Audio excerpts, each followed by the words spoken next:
అందరికీ నమస్కారం. ముఖ్యంగా ఈరోజు ఈ వీడియో ద్వారా ప్రజలకి తెలియజేసేది ఏంటంటే, అలాగే ప్రభుత్వానికి కూడా తెలియజేసేది ఏంటంటే, మద్దిపాడు మండలం, ప్రకాశం జిల్లా గుండ్లాపల్లి, మల్లవరం గ్రామాల పరిసరాల్లో ఏర్పాటు చేసినటువంటి గుండ్లకమ్మ ప్రాజెక్ట్ నిర్లక్ష్యానికి గురై పర్యవేక్షణ లోబడి గత దశాబ్దంగా రైతులకు దూరంగా, రైతులకు నీరు అందించలేని స్థితిలో కొనసాగుతున్న తీరుని పాలకులు లేదా అధికారులు, ప్రభుత్వం పట్టించుకోకపోవడం కూడా దుర్మార్గంగా నేను తెలియజేసుకుంటా ఉన్నా. దశాబ్దం క్రితం అప్పటి ముఖ్యమంత్రి డాక్టర్ రాజశేఖర రెడ్డి గారు జలయజ్ఞంలో భాగంగా నిర్మించినటువంటి ఈ ప్రాజెక్టు గుండ్లకమ్మ జలాశయం ఆశయం గొప్పది.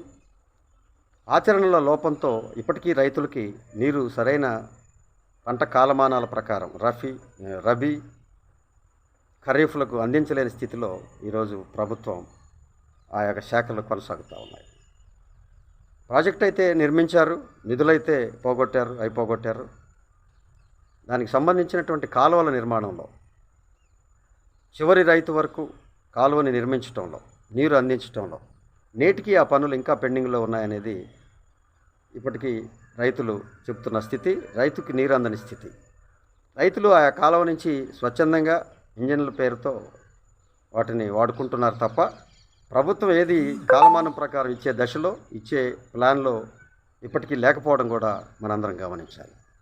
అయితే ఇంకొక విషయం ఏంటంటే, గత దశాబ్ద కాలంగా నిర్మాణాన్ని నిఘాని పెట్టి పర్యవేక్షణలో ఉంచుకోవాల్సినటువంటి ఆ ఇంజనీరింగ్ శాఖలు, ఆ విభాగాలు పర్యవేక్షణ లోపంతో గుర్తించని నేపథ్యంలో గత ఏడాదిలో కొట్టుకుపోయినటువంటి గేటు నిర్మాణం ఇప్పటి వరకు చేపట్టక కారణంగా ఈరోజున్న ఈ వర్షాకాలానికి, ఈ వరదల కాలానికి మరొక గేటు పోవడాన్ని మనందరం గుర్తించాం. ఇప్పటికీ ఆ నీరు రైతులకు చెందినటువంటి కొన్ని క్యూసెక్కుల నీరు వరద పాలవుతూ సముద్రం పాలవుతున్నటువంటి పరిస్థితికి రైతులు చాలా బాధపడుతూ ఉన్నారు. ఎందుకంటే రైతులకు వినియోగించుకోవడం కోసం గొప్ప ఆశయంతో నిర్మించినటువంటి ఆ నీరు ఈరోజు వృధాగా పోతున్న పరిస్థితిని చాలా బాధ కలిగిస్తూ ఉంది.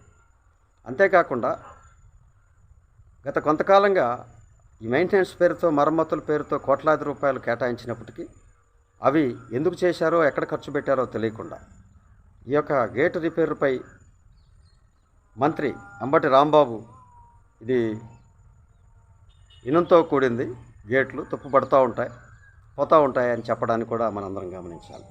ఇది నిజంగా అంబటి రాంబాబు అనే నీటిపారుదల శాఖ మంత్రి ఆ శాఖ గురించి తప్ప, పవన్ కళ్యాణ్ గురించి పదే ప్రసంగించాలి తప్ప, ఆయన శాఖ పట్ల ఆయన పనితీరు సున్నా తప్ప మరొకటి కాదని మనందరికీ తెలుస్తూ ఉంది. ఇలాంటి మంత్రుల్ని, ఇలాంటి ముఖ్యమైన శాఖలకి శాఖాపరంగా కొనసాగిస్తున్నటువంటి ముఖ్యమంత్రి కూడా ఇలాంటి నష్టానికి, ప్రజల కష్టానికి బాధ్యత వహించాలి.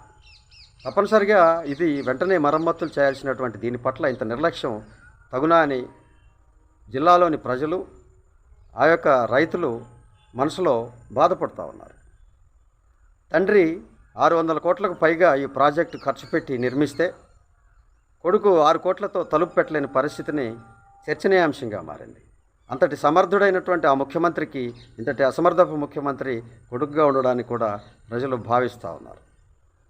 తక్షణమే ఈ యొక్క చర్యని ప్రజల ఆకాంక్షల కోసం నిర్మించినటువంటి ఈ యొక్క రైతువారికి ఉపయోగించేటువంటి, అలాగే మంచినీటికి ఉపయోగపడేటువంటి ఈ యొక్క ప్రాజెక్టు పట్ల ప్రభుత్వం తక్షణమే తగు నిర్ణయం తీసుకొని దాని పట్ల చర్యలు తీసుకోకపోతే భవిష్యత్తులో చిత్తూరులో ప్రమాదానికి గురైన అన్నమయ్య ప్రాజెక్టుకి, గుండ్లకమ్మ ప్రాజెక్టుకి పెద్ద తేడా ఉండదని, తద్వారా ఆ రోజు అక్కడ జరిగినటువంటి ప్రమాదానికి, అక్కడ జరిగినటువంటి ప్రజలకు జరిగినటువంటి నష్టానికి, కష్టానికి కూడా భవిష్యత్తులో ఈ యొక్క గుండ్లకమ్మ పరిసర గ్రామాల ప్రజలు కూడా ఇబ్బంది పడతారేమోనన్న భయం ఈరోజు ప్రజల్లో నెలకొని ఉంది.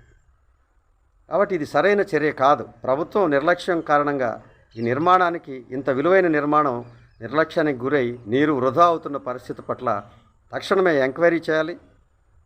ఈ యొక్క బాధ్యతారహిత మంత్రిని తొలగించాలి. అలాగే ఇక్కడ పర్యవేక్షణ బాధ్యత వహించినటువంటి ఇంజనీరింగ్ శాఖ పెద్దలైనటువంటి ఎస్సీని లేకపోతే ఈ సిఈ గారిని వెంటనే సస్పెండ్ చేయాలి, రిమూవ్ చేయాలి, అవసరమైతే టర్మినేట్ చేయాలి. They are unfit for this post.